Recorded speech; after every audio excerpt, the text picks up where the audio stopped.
कुछ बच्चे जंगल के बीच बने एक ऑर्फनेज में बेहद खुशी से रहते हैं, लेकिन उन्हें बिल्कुल भी एहसास नहीं है कि असल में उनकी परवरिश जानवरों की तरह की जा रही है। साल 2045 में कहानी हमें एक ऐसे ऑर्फनेज में ले जाती है जहां सारे बच्चे सफेद कपड़े पहनते हैं और सगे भाई बहनों की तरह हंसते खेलते रहते हैं। उनकी देखभाल करती है इजाबेला, एक बेहद प्यारी और दयालु औरत जिसे सभी बच्चे माम बुलाते हैं। हर दिन बच्चों के कठिन टेस्ट होते हैं ताकि उनकी इंटेलिजेंस और परफॉर्मेंस को मापा जा सके, और उनमें सबसे आगे है नॉर्मन, सफेद बालों वाला जीनियस लड़का। रे बेहद इंटेलिजेंट लेकिन थोड़ा अकेला रहने वाला, और एमा हमेशा मुस्कुराने वाली एनर्जेटिक लड़की। यही इस कहानी के मेन हीरोज हैं और तीनों की उम्र 15 साल है। पढ़ाई के बाद सभी बच्चे बाहर खेलते हैं, लेकिन एक सख्त नियम है, तय की गई सीमा के बाहर कोई नहीं जाएगा। वहीं डॉन और गिल्डा नाम के 2 14 साल के बच्चे भी हैं। इस ऑर्फनेज में बच्चे सिर्फ 16 साल की उम्र तक रह सकते हैं, उसके बाद उन्हें अडॉप्ट कर लिया जाता है। आज कॉनी की बारी है ऑर्फनेज छोड़ने की, लेकिन अजीब बात यह है कि हर बच्चे की गर्दन पर एक पहचान वाला नंबर टैटू किया गया है, और यही साबित करता है कि इस जगह में कुछ बहुत डरावना छिपा है। बाहर की दुनिया से जुड़ने वाला सिर्फ एक ही एग्जिट है, वो बड़ा दरवाजा जहां से सारे बच्चे जाते हैं। तभी एमा और नॉर्मन को पता चलता है कि कॉनी अपना खिलौना भूल गई है। रे कहता है कि अभी भी समय है उसे पकड़ने का, इसलिए नियम तोड़कर दोनों उस दरवाजे तक पहुंच जाते हैं। लेकिन वहां जो देखते हैं वो उनकी पूरी दुनिया हिला देता है। एक वैन के अंदर कॉनी की लाश पड़ी होती है और उसके शरीर में एक अजीब फूल घोंपा गया होता है। तभी कुछ आवाजें सुनाई देती हैं। दोनों बच्चे डर के मारे गाड़ी के नीचे छिप जाते हैं, और फिर जो सामने आता है वो किसी नाइटमेयर से कम नहीं। कुछ डरावने डीमंस आते हैं और कॉनी की बॉडी को कंटेनर में डाल देते हैं। उसी पल इस ऑर्फनेज का सबसे बड़ा राज सामने आता है। ये जगह असल में डीमंस के खाने के लिए बच्चों की फार्म है, और जिन बच्चों के स्कोर्स सबसे परफेक्ट होते हैं उन्हें सबसे हाई क्वालिटी प्रोडक्ट माना जाता है। सबसे शॉकिंग बात ये कि इजाबेला भी उन्हीं डीमंस के साथ खड़ी होती है और कहती है कि सब कुछ प्लान के मुताबिक होगा। तभी डीमंस को इंसानों की स्मेल आती है। वो गाड़ी के नीचे चेक करते हैं, लेकिन वहाँ सिर्फ कॉनी का खिलौना मिलता है। एमा और नॉर्मन जान बचाकर ऐसे भागते हैं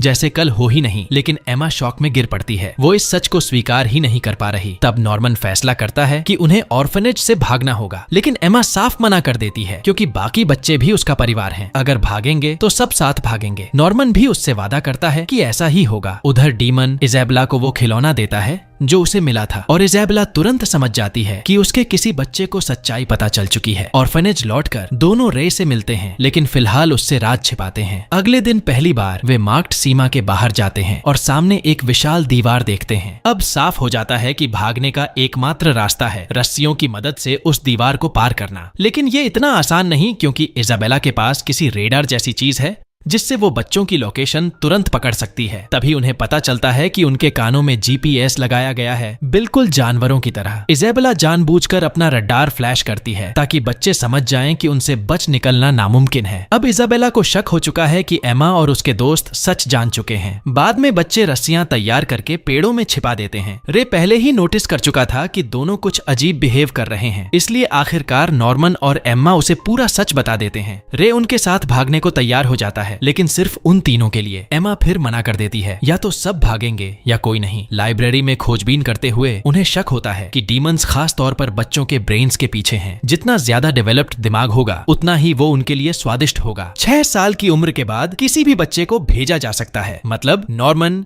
रे और एम्मा जैसे परफेक्ट स्कोर वाले बच्चे डीमंस के लिए सबसे प्रीमियम क्वालिटी प्रोडक्ट हैं। रे कहता है कि जीपीएस का इंतजाम वो संभाल लेगा। तभी फिल नाम के एक छोटे बच्चे की मदद से उन्हें कुछ किताबों में ऑल की तस्वीरों के अंदर छिपे मॉर्स कोड्स मिलते हैं। ये क्लूज किसी मिस्टर मिनर्वा ने छोड़े थे ताकि अगर कभी किसी बच्चे को ऑर्फनेज का सच पता चले तो वो यहाँ से निकलने का रास्ता ढूंढ सके। उसी दिन इजाबेला बच्चों से अपनी नई असिस्टेंट सिस्टर क्रोन को मिलवाती है, जो अपनी अजीब और डरावनी एक्सप्रेशंस की वजह से पहली नजर में ही काफी सनकी लगती है। इधर एमा एक आइडिया देती है कि बच्चों को गेम्स के जरिए ट्रेन किया जाए ताकि मैनेजर्स को शक भी न हो और उनकी फिजिकल ट्रेनिंग भी होती रहे। दूसरी तरफ क्रोन को पता चल जाता है कि कुछ बच्चों को ऑर्फनेज का सीक्रेट मालूम है। उसके हिसाब से नियम यही कहते हैं कि ऐसे बच्चों को तुरंत डीमंस के पास भेज देना चाहिए। लेकिन इजाबेला पूरे कॉन्फिडेंस के साथ कहती है कि सब कुछ उसके कंट्रोल में है और क्रोन को सिर्फ बच्चों पर नजर रखने के लिए बुलाया गया है। इसके बाद ऑर्फनेज में ट्रेनिंग शुरू हो जाती है। तभी क्रोन बच्चों का ट्रस्ट जीतने के लिए उनके साथ गेम खेलने लगती है। गेम सिंपल है, 20 मिनट के अंदर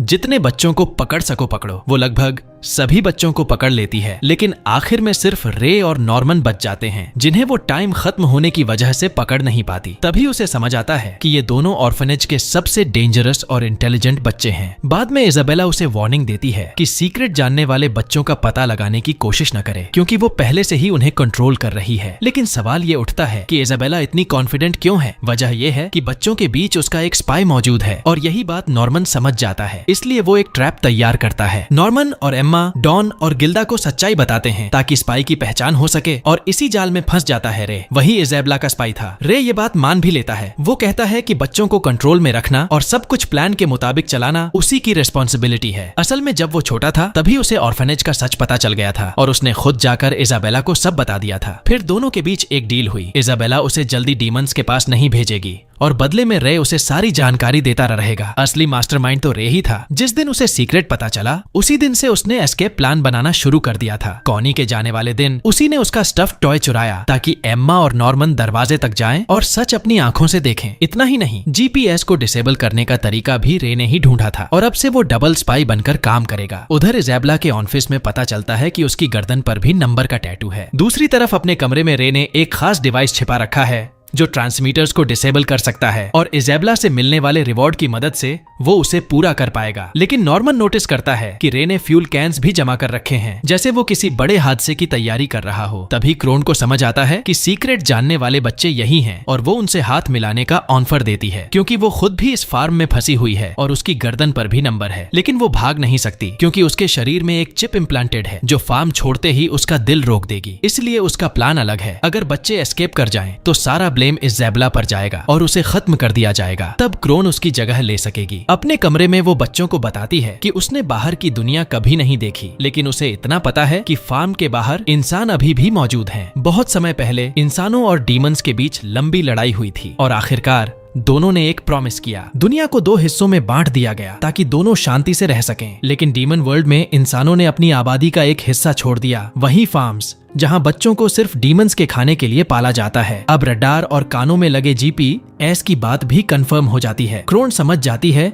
कि बच्चों को ट्रांसमीटर्स के बारे में पहले से पता था, और शायद उन्हें डिस्ट्रॉय करने का तरीका भी मिल चुका है। इसी बीच रे को उसका रिवॉर्ड मिलता है, एक कैमरा। अब उसका ट्रैकिंग रोकने वाला उसका प्लान पूरा हो जाएगा। साथ ही वो इजाबेला को यह भी बताता है कि क्रोन बच्चों के बहुत करीब आने लगी है। बाद में क्रोन बच्चों के भागने के सबूत ढूंढने निकलती है, और एक टॉय के अंदर उसे कुछ सस्पिशियस चीज मिलती है। वो लगभग रे का डिवाइस खोज ही लेती, लेकिन तभी इजाबेला वहां पहुंच जाती है और उसे एक लेटर देती है जिसमें लिखा होता है कि क्रोन को 4थी मंजिल का मॉम बना दिया गया है, और उसे तुरंत निकलना होगा क्योंकि ग्रैंडमा दरवाजे पर उसका इंतजार कर रही है। जाने से पहले क्रोन बच्चों की ड्रॉर में एक पेन छोड़ जाती है, लेकिन जैसे ही वो गेट तक पहुंचती है, वहां एक बूढ़ी औरत उसका इंतजार कर रही होती है। क्रोन उसे बच्चों के एस्केप प्लान के बारे में बताती है, लेकिन ग्रैंडमा बिल्कुल शांत रहती है। उसके हिसाब से जब तक इजाबेला सिचुएशन कंट्रोल में रखी हुई है, तब तक कोई खतरा नहीं, क्योंकि उससे बेहतर कोई माम नहीं और उससे बेहतर कोई फार्म भी नहीं। तभी अचानक एक डीमन पीछे से आता है, क्रोन को पकड़ लेता है और उसके शरीर में वही खतरनाक फूल घोंप देता है। अगले दिन रे जानबूझकर इजाबेला का ध्यान भटकाता है ताकि नॉर्मन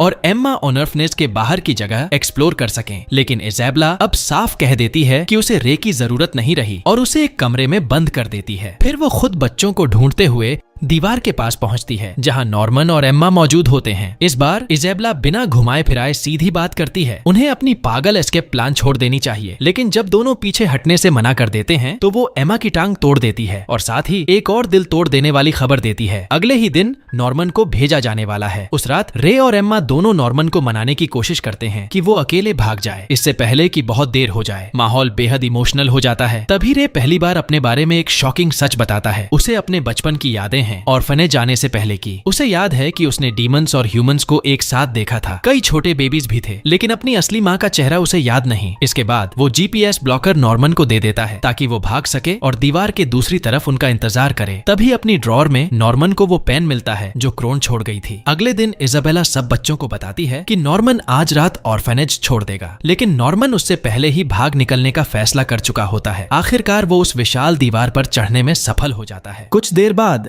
इजाबेला सभी बच्चों को इकट्ठा करती है और नोटिस करती है कि नॉर्मन गायब है। लेकिन हैरानी की बात ये कि वो पैनिक नहीं करती, क्योंकि थोड़ी ही देर में नॉर्मन ऐसे लौट आता है जैसे कुछ हुआ ही नहीं। रे गुस्से में उससे पूछता है कि वो वापस क्यों आया। तब नॉर्मन बताता है कि दीवार के उस पार एक विशाल खाई है। उसने काफी दूर तक रास्ता ढूंढने की कोशिश की, लेकिन आगे बढ़ने का कोई तरीका नहीं मिला। फिर वो एक ड्राइंग दिखाता है जिसमें उस पूरे इलाके का नक्शा बना होता है। तभी पता चलता है कि ये सिर्फ एक फार्म नहीं, ऐसे कई फार्म्स हैं और बाहर निकलने का सिर्फ एक रास्ता है, एक ब्रिज जो मेन हेडक्वार्टर्स के पास है। वही इस दुनिया से बाहर जाने का एकमात्र एग्जिट है। नॉर्मन GPS ब्लॉकर वापस रे को दे देता है ताकि बाकी लोग उसका इस्तेमाल कर सकें। असल में उसका पूरा प्लान पहले खुद बाहर जाकर रास्ता तलाशने का था ताकि बाद में सबको सेफली निकाल सके, लेकिन अब उसके पास अपनी किस्मत स्वीकार करने के अलावा कोई रास्ता नहीं बचा। उस रात वो सभी बच्चों से अलविदा कहता है, जबकि उसके करीबी दोस्त जानते हैं कि वो अडॉप्ट नहीं होने जा रहा बल्कि डीमंस का खाना बनने जा रहा है। इजाबेला उसे दरवाजे तक छोड़ने जाती है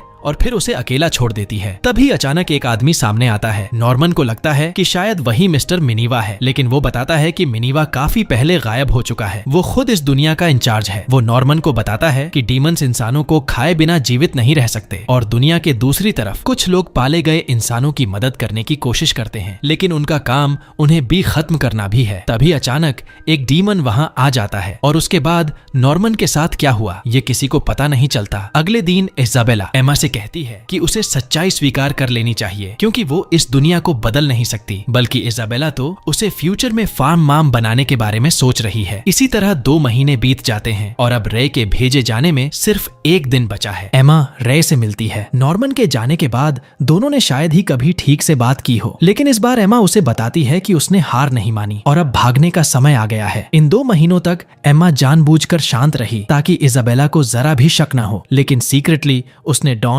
गिल्डा और बाकी बच्चों से ट्रेनिंग टूल्स इकट्ठा करने और खाने का इंतजाम करवाया। लेकिन रे का प्लान कुछ और ही था। उसने जो फ्यूल कैंस जमा किए थे उनसे वो उसी रात पूरे घर को आग लगाने वाला था ताकि बाकी बच्चे भाग सकें और इजाबेला उन्हें रोकने न जा सके। इसलिए वो खुद को सैक्रिफाइस करने वाला था क्योंकि इजाबेला कभी भी अपनी सबसे कीमती बच्चे को जलने नहीं देगी। रे ने ये सब बहुत पहले से प्लान कर रखा था। उसे पढ़ाई पसंद तक नहीं थी, लेकिन फिर भी उसने खुद को मजबूर किया ताकि उसके स्कोर्स सबसे हाई रहें, क्योंकि सही समय आने पर वो फार्म की सबसे कीमती फसल उनसे छीन लेना चाहता था। ये कहकर वो एमा से अलविदा लेता है और माचिस जला देता है। तभी इजाबेला वहां पहुंचती है और एमा चिल्लाकर कहती है कि रे आग में जल रहा है। इजाबेला तुरंत अपना रेडार चेक करती है और सिग्नल देखकर उसकी बात सच मान लेती है। वो भागकर फायर एक्सटिंग्विशर लेने जाती है, जबकि बाकी सारे बच्चे घर से निकलना शुरू कर देते हैं। इजाबेला आग बुझाने की कोशिश करती है, लेकिन आग इतनी भयानक होती है कि उसे रोकना नामुमकिन हो जाता है और जब वो पीछे मुड़ती है तब तक एमा गायब हो चुकी होती है। जंगल के अंदर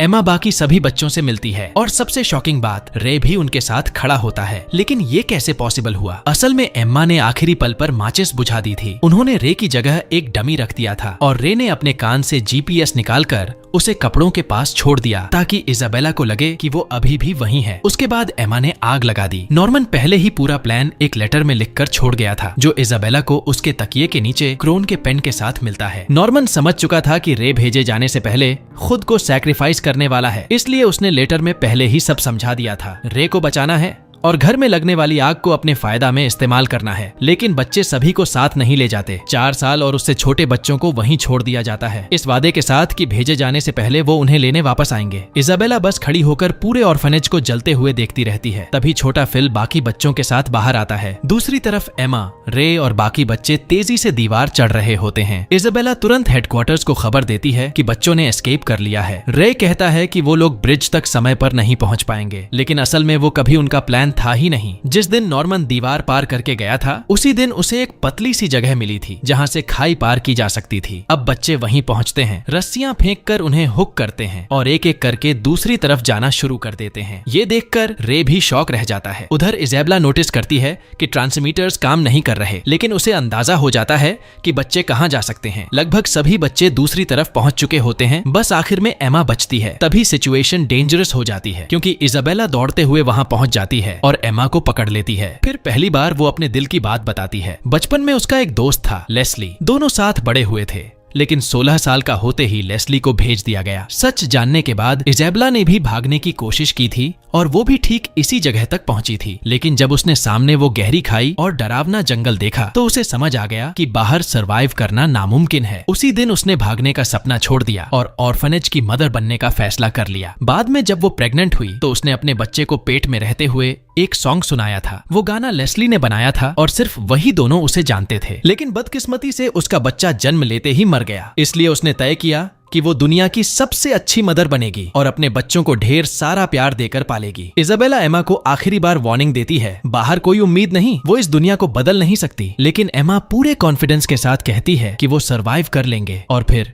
बिना डरे छलांग लगा देती है। इजाबेला चाहकर भी रस्सी काट नहीं पाती। वो बस खड़ी होकर दुख और गर्व दोनों के साथ अपने बच्चों को जंगल में जाते हुए देखती रहती है और आखिर में दिल से उनके अच्छे फ्यूचर की दुआ करती है। तभी उसे एक पुरानी याद आती है। छोटा रे वही सॉन्ग गुनगुना रहा था और कह रहा था कि उसे ये अपनी माँ के कोख से याद है। उसी पल रिवील होता है कि रे असल में इजाबेला का बायोलॉजिकल बेटा है। बाद में इजाबेला दरवाजे पर खड़ी अपने कर्मों का अंजाम स्वीकार करती है। एक डीमन धीरे धीरे उसकी तरफ बढ़ रहा होता है और वो चुपचाप अपनी किस्मत मान लेती है। आखिरी सीन में बच्चे एक पूरी तरह अनजान दुनिया में दौड़ते हुए पहुंचते हैं और पहली बार एक नई सुबह का सूरज देखते हैं। तो बस इसी के साथ कहानी खत्म होती है। वीडियो पसंद आया हो तो लाइक और सब्सक्राइब जरूर करना। मिलते हैं अगली वीडियो में।